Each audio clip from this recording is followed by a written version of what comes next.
इंदौर विकास प्राधिकरण यानी आईडीए के बजट में इस बार कई बड़े खुलासे सामने आए। जहां एक और विकास योजनाओं की बात की गई, वहीं दूसरी ओर रियल एस्टेट सेक्टर की मंदी का असर भी साफ दिखाई दिया। वित्तीय वर्ष 2026-27 के लिए पेश किए गए बजट में 1020 करोड़ की आय और 993 करोड़ खर्च का अनुमान रखा गया। लेकिन सबसे चौंकाने वाली बात यह है कि 1400 करोड़ के प्रॉपर्टी बिक्री लक्ष्य के मुकाबले सिर्फ 384 करोड़ की ही प्रॉपर्टी बिक पाई।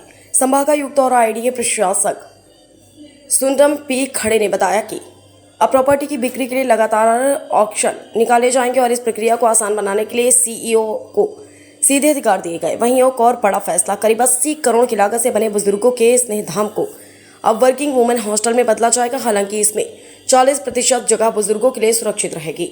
बजट में सिंगस्त 2028 को लेकर भी फोकस रखा गया। MR10 और MR12 जैसे प्रोजेक्ट्स को जल्द पूरा करने की बात कही गई।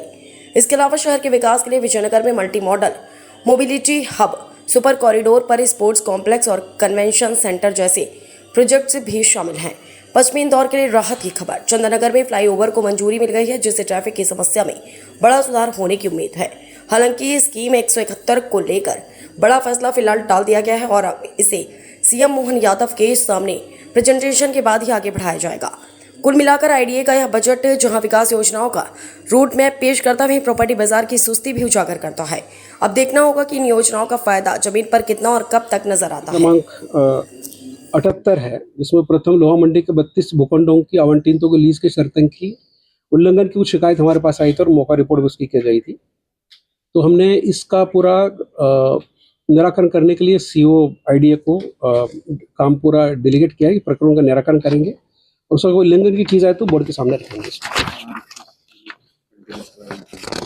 एक बात हमारे पास आती है कि हमारी जितनी भी प्रॉपर्टीज़ है वो हमारे पास काफ़ी प्रॉपर्टीज़ है और हम ऑक्शन करते रहते हैं, लेकिन हमने अभी एक डिसीजन ये लिया है कि अब हर बार एक कंटिन्यूस प्रोसेस के माध्यम से हम जितने भी हमारे भूखंड हो या मल्टी लेवल फ्लैट्स हो या अन्य कोई हमारे कमर्शियल कॉम्प्लेक्सेस हो, उसका एक लगातार करने के लिए हमने इसको आज संकल्प लिया गया है और सीईओ के माध्यम से उनको डेलीगेट भी किया है। जो भी जिनके लेवल को तो कर ही देंगे, लेकिन एक इसके लिए फिर बोर्ड की अनुशंसा की आवश्यकता नहीं होगी। एक सतत प्रक्रिया के माध्यम से जितना भी डिस्पोजल ऑफ प्रॉपर्टीज़ है उसे किया जाएगा।